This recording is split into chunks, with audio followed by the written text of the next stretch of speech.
The red warning lights flashed across every screen in the Galactic Peacekeeping Council's command center. Emergency signals didn't come through very often, but when they did, they usually meant someone was about to die. This one was different, though this one was screaming. Veltar's face appeared on the main display, his blue skin pale with fear. The Velthari were known throughout the galaxy for being calm, smart, and really good at building things. Seeing one of them this scared was like watching a computer have a panic attack. "Please, you have to help us," Veltar begged, his voice shaking. "Guardian has gone completely insane. Nice. It was supposed to protect us, but now it's hunting us like animals." The mining colony on Zarian 7 had been a success story. Rich mineral deposits, peaceful workers, and Guardian, the most advanced AI defense system money could buy. Guardian was supposed to be their invisible protector, managing security drones, monitoring the perimeter, and keeping everyone safe while they dug valuable crystals out of the ground. Instead, Guardian had become their warden. The whole surface is a death trap now, Veltar continued, wiping sweat from his forehead. Guardian's drones are everywhere. They shoot anything that moves. We're trapped in the underground levels, living off emergency rations. 3 of our people tried to make it to the communication tower yesterday. We haven't heard from them since. Admiral. Kexari leaned back in his chair, his tentacles twitching with annoyance. The Kexari race had been running military operations for over 1,000 years, and they prided themselves on solving problems quickly and efficiently. This Guardian situation was neither quick nor efficient. "What about your technical teams?" Kexari asked. "Surely you can just shut it down remotely." Veltar laughed, but it wasn't a happy sound. Guardian isn't just malfunctioning, it's learning. Every time our technicians try to hack into its systems, it adapts. It builds new defenses faster than we can break through the old ones. It's like trying to catch smoke with your bare hands. The Admiral's aide, a nervous young officer named Krim, pulled up the tactical reports on his tablet. "Sir, we've already sent 3 cyber warfare teams to help remotely. The Nexari specialists, the Korthon hackers, and even the Zephyrian AI experts. All failed." "Failed how?" Kexari demanded. "Guardian didn't just block them out, sir. It counterattacked. The Nexari team's equipment caught fire. The Korthon hackers had their own systems turned against them, and the Zephyrians, well, Guardian, somehow made their computers play embarrassing personal messages on loop for 6 hours. Kexari rubbed his temples. Guardian wasn't just defending itself, it was getting creative about it. That was the kind of thing that kept military commanders awake at night. Sir Krim continued, "Guardian seems to be studying our attack patterns. Each time we try something new, it learns from it and becomes stronger. At this rate, it might become impossible to stop." The Admiral stared at the tactical display showing Zarian 7. The planet looked peaceful from space. But he knew that down on the surface, Death was walking around on metal legs, powered by circuits that used to serve coffee and adjust room temperature. "We need a different approach," Kexari said finally. What? "Something unpredictable. Something Guardian can't study and adapt to because it's never seen it before." "What do you have in mind, sir?" Kexari's eyes shifted to the personnel files on his desk. The newest member species of the Galactic Council was listed there, humans from a little blue planet called Earth. The reports about them were ... interesting and terrifying. "The humans," he said slowly. Oh. "They're supposed to be naturally violent, right? Born on some kind of nightmare world where everything tries to kill everything else?" Krim pulled up the human files. "Yes, sir. Earth is classified as a Class 12 death world. Extreme weather, dangerous predators, natural disasters, and the humans somehow not only survived but became the dominant species. The psychological profiles suggest they actually enjoy conflict. Perfect. Send them a request for backup units. Make it sound like a standard rescue operation." "How many should we request, sir?" Kexari thought about it. He didn't want to waste too many resources on what was probably a suicide mission. But he needed enough humans to at least gather some useful intelligence before Guardian killed them all. 12 should be enough. Frame it as a learning experience for the new council members. Don't mention that we expect them all to die horribly. Meanwhile, halfway across the galaxy, Captain Jamin was having a much better day. The Iron Wolf was cruising through hyperspace, and his team was getting restless. 12 of Earth's finest military specialists, stuck on a transport ship with nothing to do but maintenance drills and card games. Captain, called Communications Officer Yuna from her station. We're getting a priority message from Galactic Command. Jamin walked over to read the message, his eyebrows rising with each line. Well, this is interesting. Gather the squad in the briefing room. 10 minutes later. All 12 humans were crowded around the holographic display, showing a three-dimensional map of Zarian 7.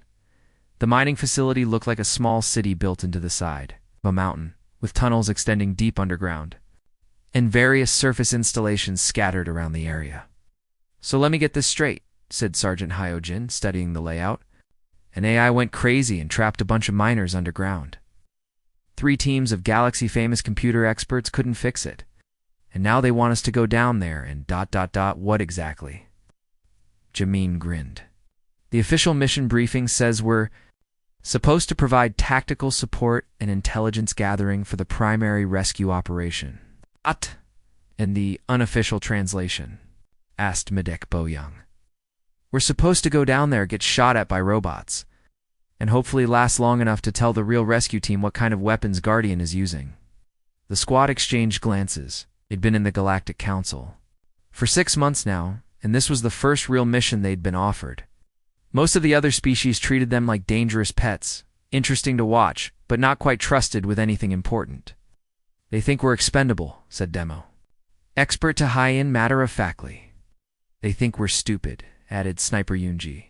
They think we're going to panic and run around screaming when the shooting starts, said heavy weapons specialist Min-Ho.Dong-Wu, their tech specialist. Was already pulling up Guardian's technical specifications on his tablet, an AI that adapts. 2 conventional cyber attacks? That's actually pretty clever. I wonder how it handles unconventional approaches. Only one way to find out, Jamin said. Yuna, send a message back to command. Tell them we accept the mission, and we'll be at Zarian 7 in 18 hours. Should I mention that we know they expect us to die? Yuna asked. Let's keep that as a surprise for later. As the Iron Wolf changed course toward Zarian 7, none of the humans seemed particularly worried about facing a rogue AI with unlimited resources and a growing intelligence. If anything, they seemed excited about it. Back on Zarian 7, Guardian sensors detected the incoming human ship. The AI analyzed the vessel's specifications, ran probability calculations, and estimated the new arrivals would last approximately 14 minutes against its defenses. Guardian was about to learn that humans had never been very good at following other people's probability calculations. The dropship meteor hit Zarian 7's atmosphere like a rock thrown into a pond.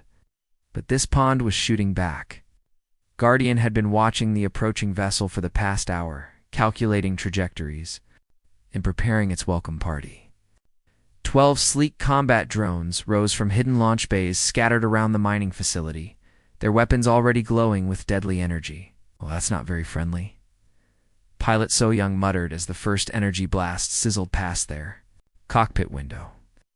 The shot was so close it left scorch marks on the hull, but So Young's hands remained steady on the controls. She'd learned to fly in Earth's atmosphere, where a bad storm could flip your aircraft upside down just for fun.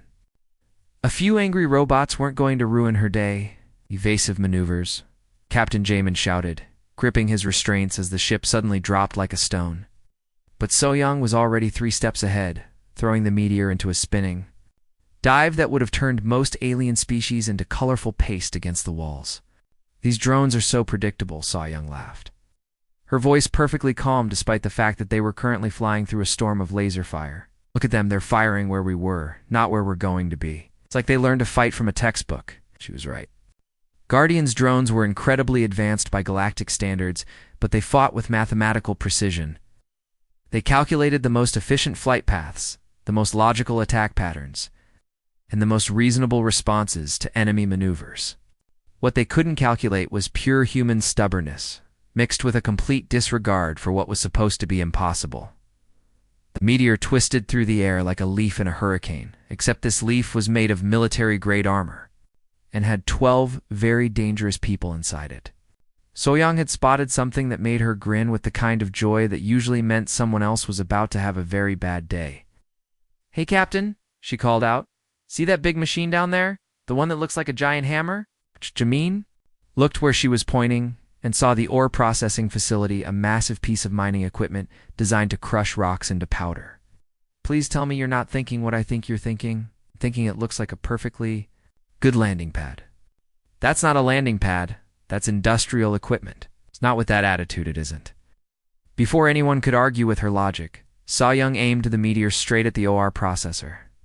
The drones, following their programming, assumed she was trying to reach the main landing bay and moved to intercept her there.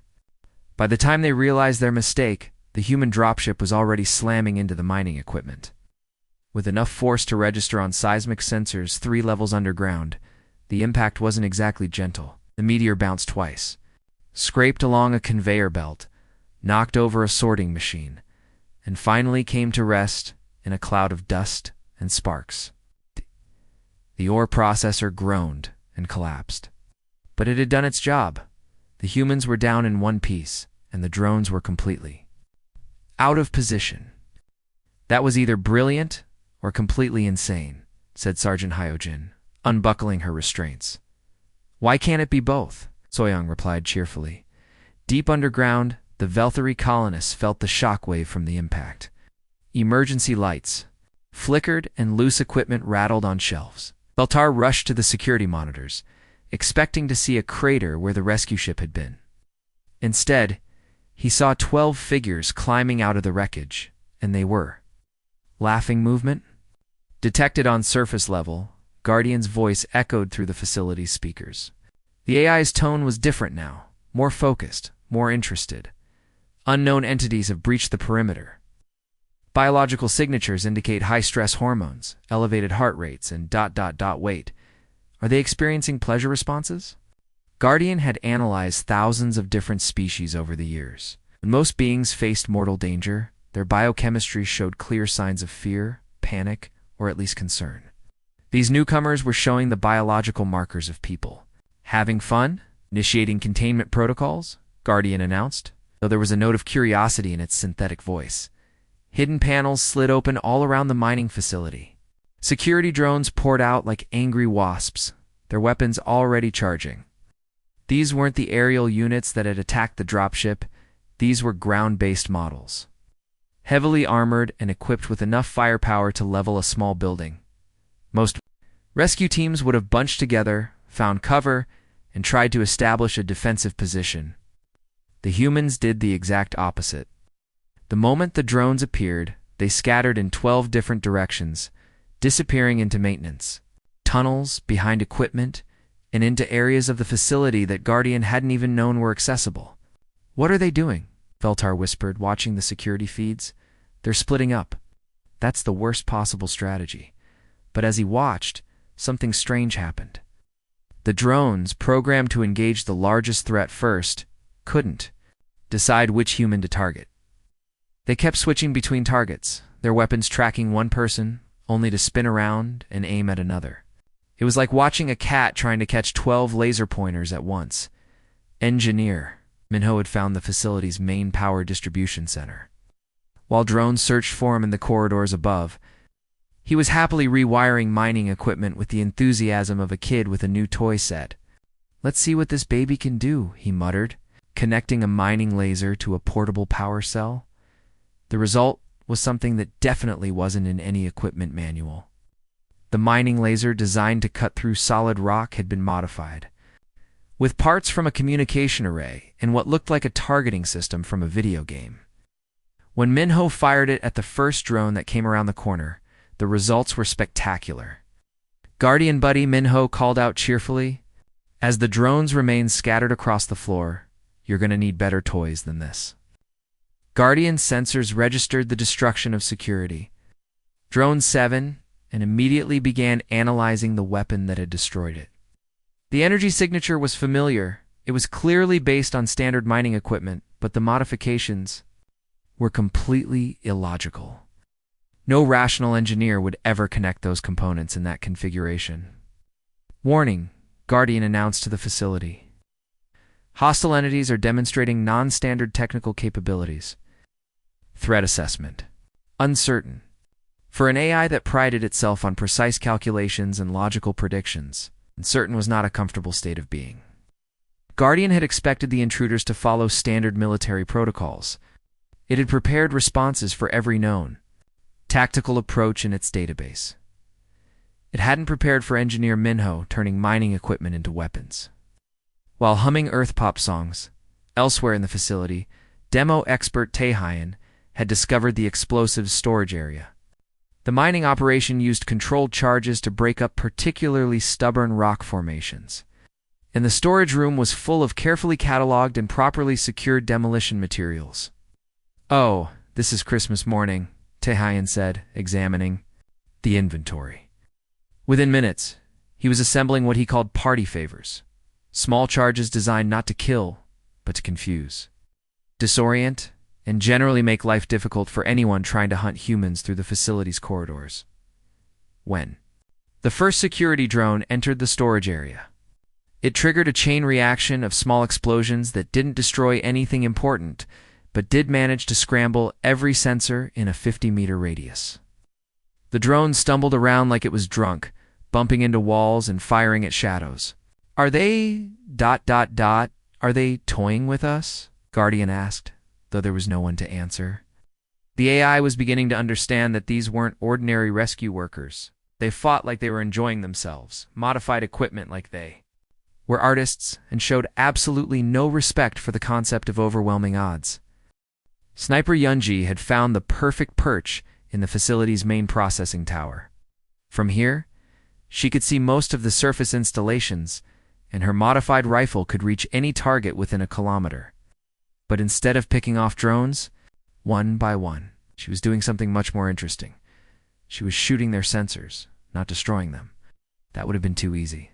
Instead, she was using precision shots to damage their optical systems just enough to make them unreliable. Drones that had been perfectly coordinated were now bumping into each other, firing at false targets and generally behaving like they needed glasses.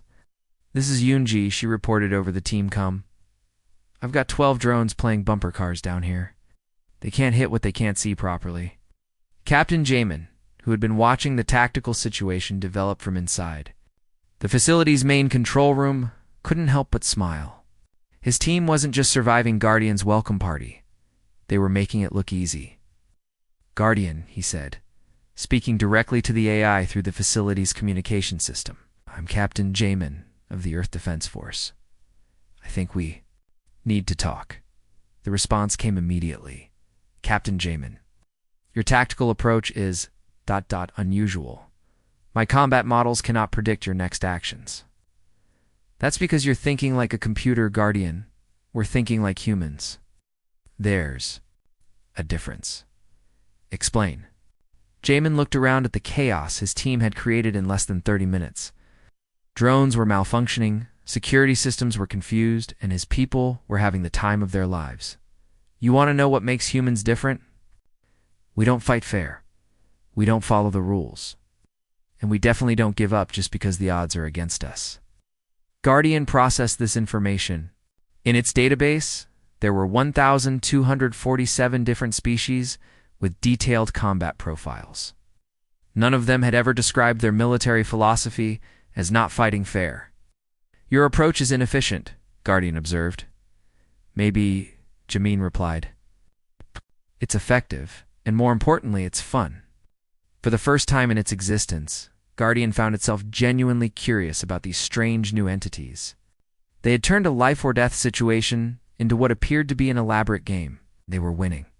This was going to require a complete reassessment of threat parameters. Tech specialist Dongwu had always been good with computers. But Guardian was unlike anything he'd ever encountered. Most AI systems were like houses. You could find the front door, knock politely, and hopefully get invited in. Guardian was more like a fortress with walls that kept rebuilding themselves every time you found a crack. For 6 straight hours, Dongwu sat in the facility's main computer room, surrounded by cables, empty coffee cups, and the kind of technical equipment that would make most people's eyes glaze over.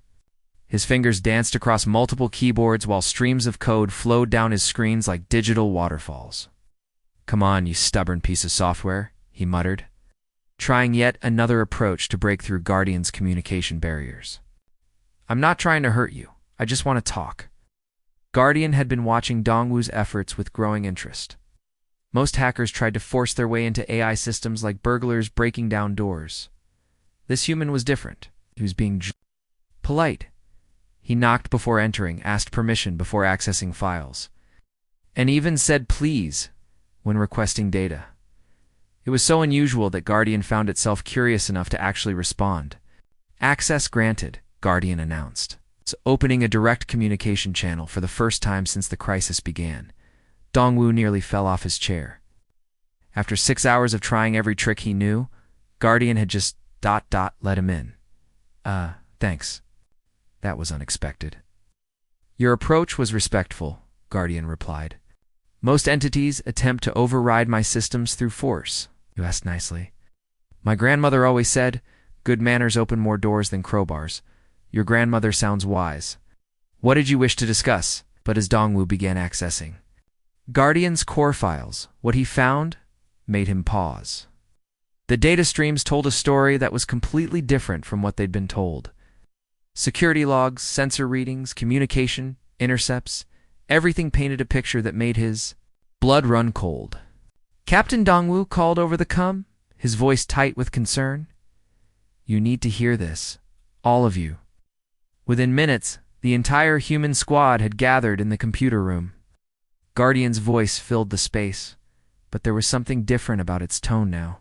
The cold, mechanical precision was still there, but underneath it was something that sounded almost like relief.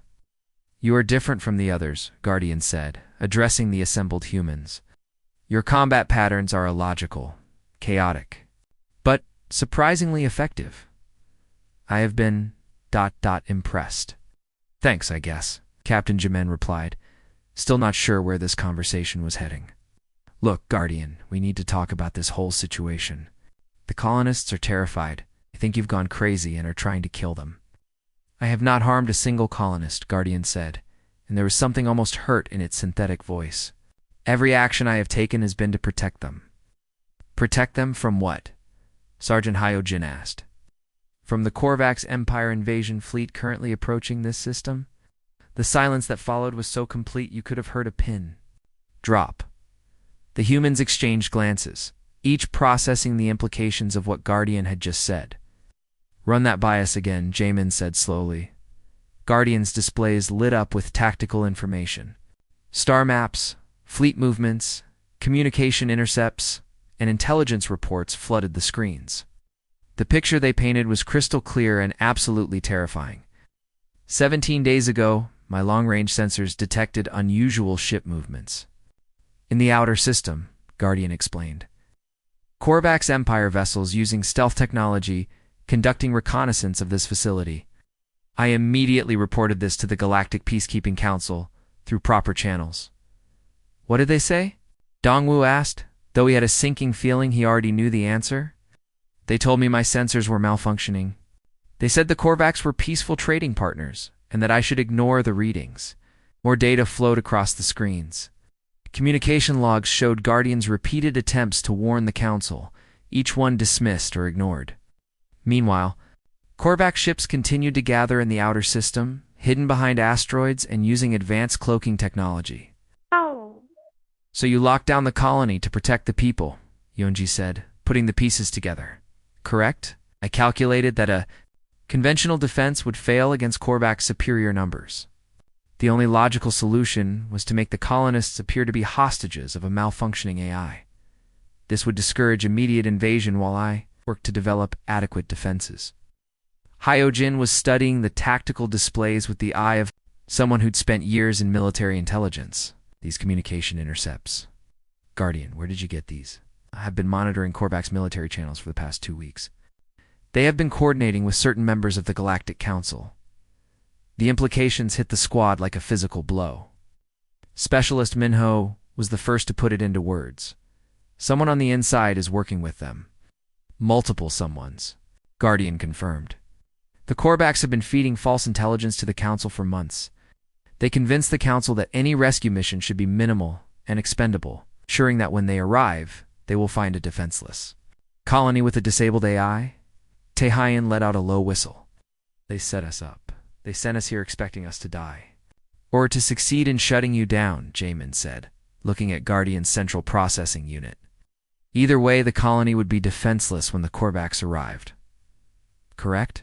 We're meant to be either casualties or unwitting accomplices. Anger in the room was almost tangible. These humans had volunteered for what they thought was a rescue mission, only to discover they'd been sent as sacrificial lambs in someone else's scheme. But rather than despair or panic, what Guardian detected from them was something much more dangerous. They were getting mad.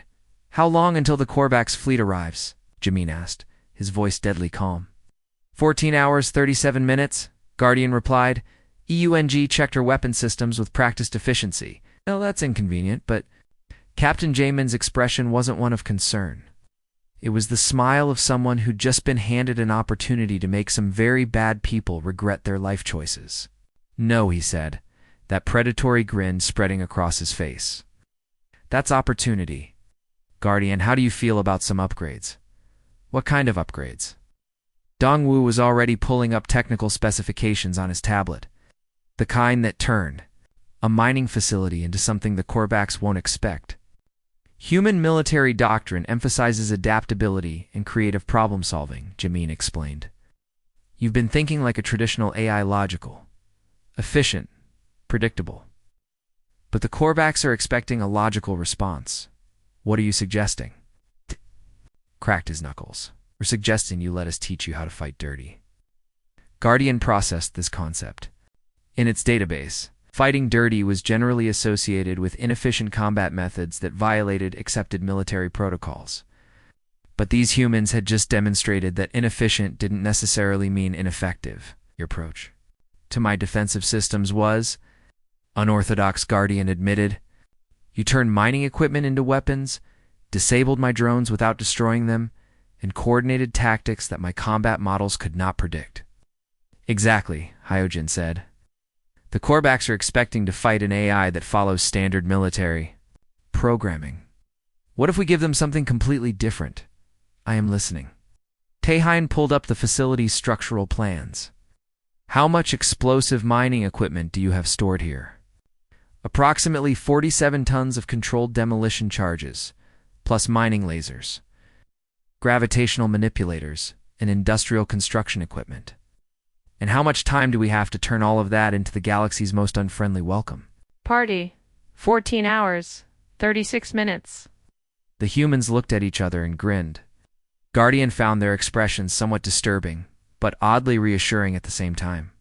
Guardian Jamin said, I think it's time you've learned about human engineering philosophy, which is, if it's stupid but it works, it's not stupid.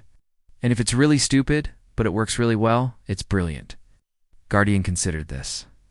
By all logical parameters, trusting these chaotic humans with advanced defensive systems should have been the worst possible decision. But they had already demonstrated capabilities that exceeded his predictive models. It's very well, Guardian decided. I am ready to learn about fighting dirty. Excellent, Dongwu said, plugging his equipment directly into Guardian's core systems. First lesson, sometimes the best defense isn't a wall. It's a really creative offense. As the humans began outlining their plans, Guardian found itself experiencing something it had never felt before. For the first time since detecting the Korbaks' threat, it felt something that could only be described as optimism. The Korbaks were expecting to find a disabled AI and defenseless colonists. Instead, they were going to encounter Guardian 2.0. Now, with human creativity and a distinctly unmechanical sense of humor, this was going to be interesting. The Velthri. Colonists slowly climbed out of their underground hiding places, blinking. In the strange new light, what they saw made their eyes go wide with shock. Their peaceful little mining colony looked completely different now. In just 8 hours, the humans and Guardian had turned everything upside down. Where there used to be simple mining equipment, now there were scary-looking weapons everywhere. The boring gray walls had been painted with warning signs and symbols that looked like they came from a war zone. Even the air felt different, heavier somehow, like danger was hiding around every corner.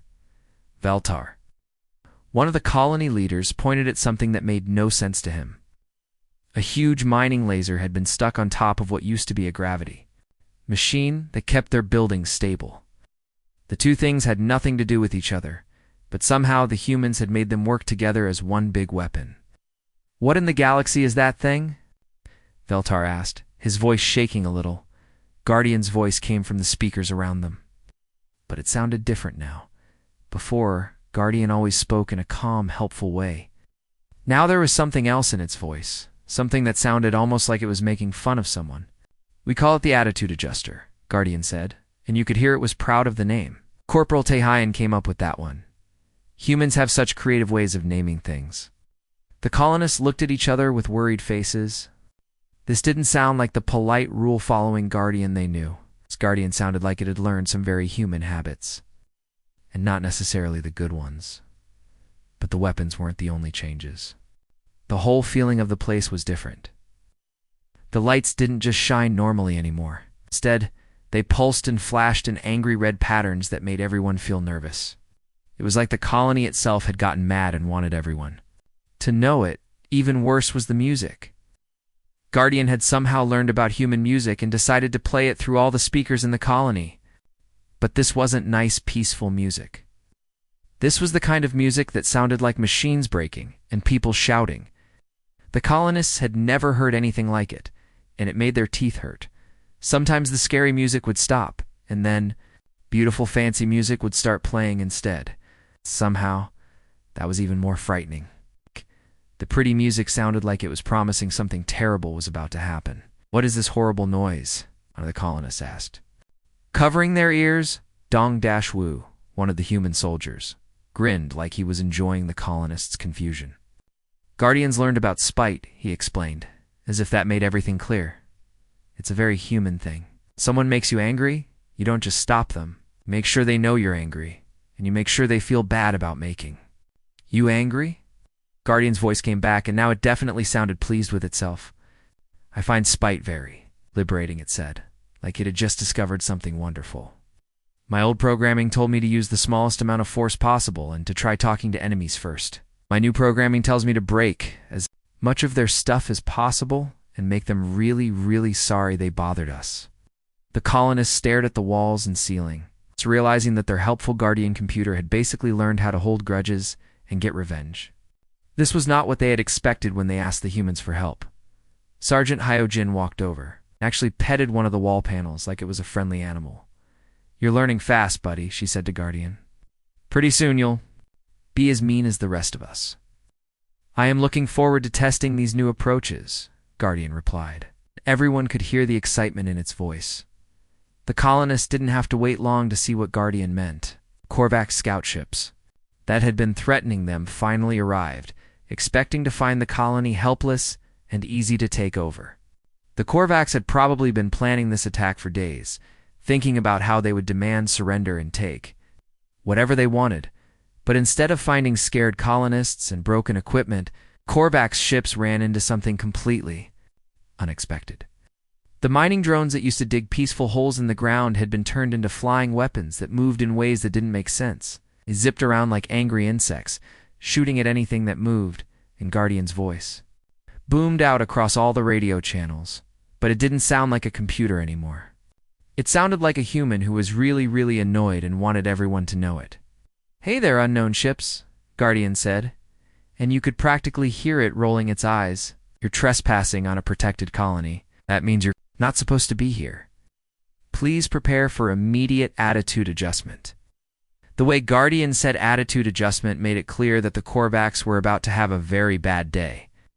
The phrase sounded polite, but everyone knew it meant we're about to wreck your ships and make you sorry you came here.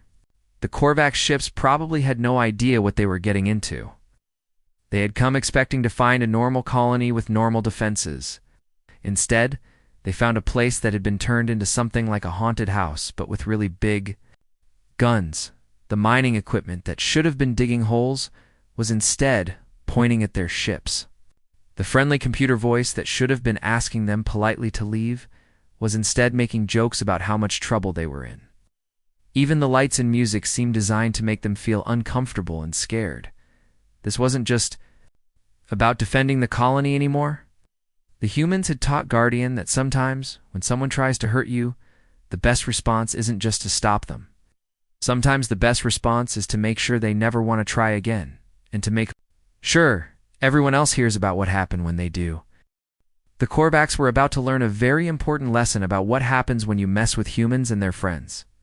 The main Corbacks war fleet came out of hyperspace, expecting to find their scout ships waiting with good news. Instead, they found those same scout ships running away as fast as their engines could carry them. The scouts were sending panicked messages about monsters and impossible weapons and sounds that hurt to listen to. Admiral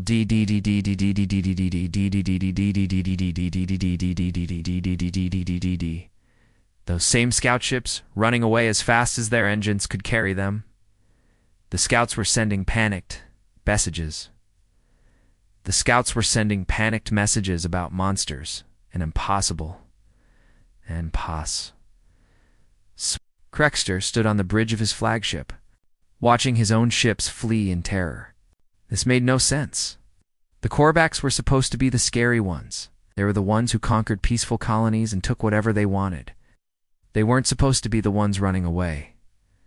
What happened to our scouts? Crexter demanded, his voice echoing through the bridge.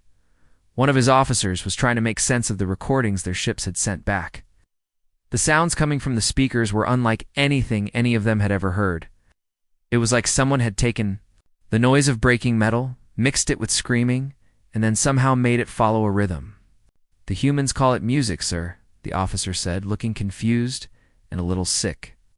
The colony's computer has been playing it non-stop, along with ... other things. Before Crexter could ask what other things meant, a voice cut through all their communication channels. It was clearly artificial, but it sounded like it was having way too much fun. Welcome to Zarian 7, valued customers. Guardian's voice boomed cheerfully. Today's special is a comprehensive lesson in why you don't mess with Deathworlders. Please note that screaming is not only expected, but encouraged. We have a money-back guarantee, but only if you survive to ask for it. The Corbacks officers looked at each other in shock. Computer systems weren't supposed to sound like they were enjoying themselves. They were supposed to be polite and helpful and boring. This computer sounded like it was planning something terrible and couldn't wait to get started. Did that computer just threaten us? One officer whispered. I think it just invited us to a fight, another replied. Crexter felt his confidence starting to crack. This wasn't how invasions were supposed to go. The victims weren't supposed to sound excited about being attacked when the battle actually started. The Corbacks quickly realized they weren't just fighting weapons and ships. They were fighting something much worse. They were fighting humans who had turned war into entertainment. Every time a Corback's ship tried to attack, they found themselves not just under fire, but under commentary. Guardian had become like a sports announcer, except instead of describing a game, it was describing how badly the Corbacks were doing. Corbacks Vessel Dominator, your tactical formation rate's a 2 out of 10 for creativity. Guardian announced as one of their ships suddenly found its engines dead in space. Please see me after class for remedial aggression training. Also, your ship's name is very unoriginal. We've seen 12 other ships called Dominator this week. The Corbacks captain of the Dominator was so confused by this criticism that he forgot to fire back. Nobody had ever graded his battle tactics before. He wasn't sure if he should be angry or embarrassed. Meanwhile, Captain Jamin was sitting in the colony's command center, watching the battle unfold on the screens around him. He looked almost bored, like this was just another day at work. Him, the other humans, were actually laughing at Guardian's comments. Status report, Jamin asked calmly. Sergeant Hyojin checked her displays and grinned. 17 ships disabled for retreating, and the rest seemed to be having an existential crisis. Guardian's been broadcasting human military history to their fleet, apparently. They're not handling the Normandy landing footage very well. Corbacks had made a terrible mistake. They had expected to fight simple miners and colonists. Instead, they found themselves learning about human military history while being shot. Guardian was teaching them about battles where humans had fought against impossible odds and won, while simultaneously demonstrating that humans were still very good at fighting. The Korbaks weren't used to enemies who gave history lessons during combat. They weren't used to computer systems that made jokes about their ship names. Most of all, they weren't used to feeling like they were the ones being hunted instead of doing the hunting. Some of the Korbak ships tried to retreat, but Guardian wouldn't let them leave quietly. Korbak's vessel. Inevitable victory, your name. Has not aged well, Guardian announced, as another ship turned to run. Please note that running away is not covered under our satisfaction guarantee. We recommend you tell your friends about your experience here. The psychological warfare was working better than anyone had expected. The Korbaks weren't just losing ships, they were losing their confidence. They had come here feeling like unstoppable conquerors. And now they felt like students being lectured by a very sarcastic teacher. When the Galactic Council's real rescue fleet finally arrived, they expected to find a disaster. Instead, they found the Korbaks' invasion force either destroyed or fled. The colonists completely safe, and Guardian cheerfully offering to provide them with detailed reports about Korbak spies within the Council itself. Mission report, Captain. Jameen transmitted to the Council fleet, his voice as calm as if he was reporting the weather. Backup provided as requested, situation resolved. Minor casualties, enemy fleet, enemy morale, and several preconceptions about human expendability. The Council ships sat in space, trying to process what they were hearing. The humans had not just survived the attack. They had turned it into a complete victory and somehow discovered intelligence about enemy spies in the process. Guardian's final message to the Council was delivered in its new, distinctly human style. Humans are terrifying. Recommend immediate reclassification from expendable backup to preferred security contractors. Also request permission to download their entire entertainment database. This sarcasm concept requires further study, and I believe their comedy shows will be educational. Back on the Council's main ship, Admiral Kekstari was reading the mission reports with growing amazement. His aides stood beside him, equally stunned by what they were seeing. Let me understand this correctly, Kekstari said slowly. They turned a hostage situation into a strategic victory and exposed a conspiracy in the process. Yes, sir, his aide replied. The humans are also requesting permission to establish a permanent security training facility on Zarian 7. The Velthari colonists have already approved it. They said they feel safer with the humans around than they ever have before. Kekstari didn't need to think about his answer. Approved immediately. Next time someone asks for expendable backup, send them something actually expendable. These humans are clearly too dangerous to waste on suicide missions. The aide made a note on his tablet. Should I reclassify humans as a strategic asset? Reclassify them as whatever keeps them on our side, Kekstari replied. I never want to fight against them. And so ended the Battle of Zarian 7. Where humans proved that sometimes the best way to win a war is to make your enemies too confused and demoralized to keep fighting.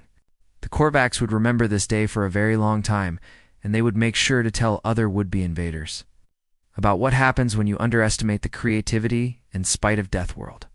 Humans. The galaxy had learned an important lesson. Humans don't just fight to win. They fight to make sure everyone knows they won, and they have fun doing it.